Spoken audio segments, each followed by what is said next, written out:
Everyone talks about DevOps, but no one tells you what actually happens in a DevOps job.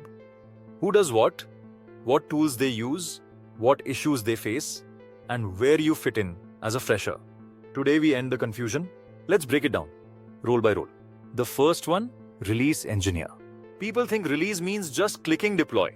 But the truth, a release engineer lives between chaos and deadlines. They take the final code, they package it, they push it through CI/CD pipelines. They handle versioning. And if production crashes at 2 a.m., they're the first to get a call.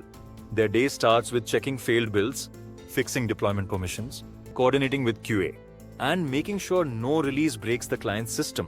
Do you need coding here?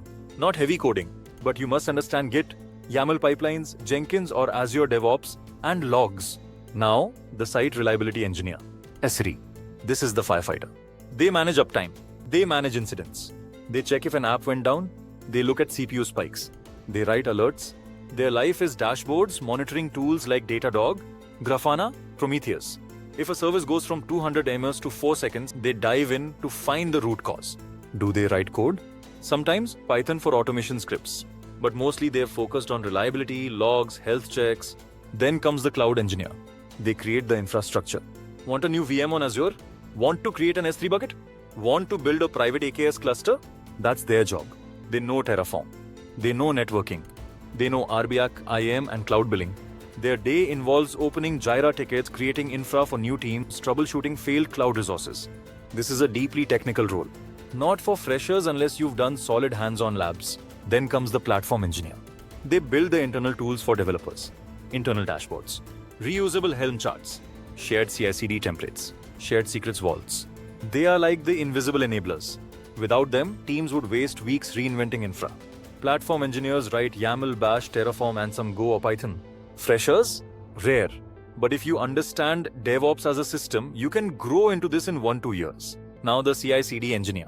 These are the ones who build your automation. Pipelines, triggers, approvals, rollback stages.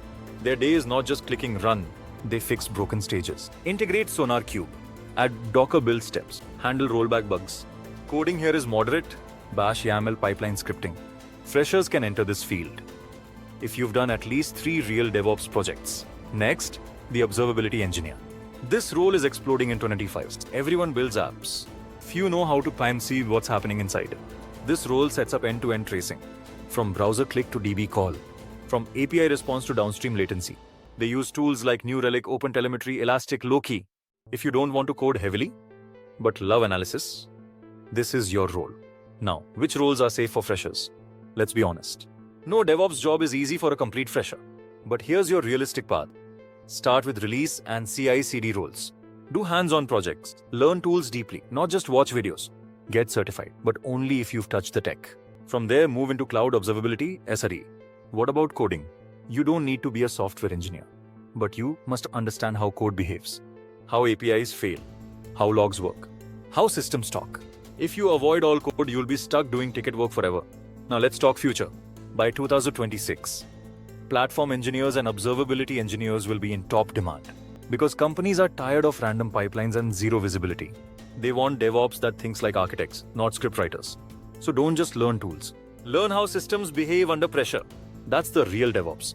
And one last truth. No bootcamp will teach you the pain of debugging a failed deployment 5 minutes before a demo. No AI prompt can teach you the stress of waking up at 3 a.m. for a P1 outage. And no tutorial will tell you what to say when logs go missing and the CEO is on the call.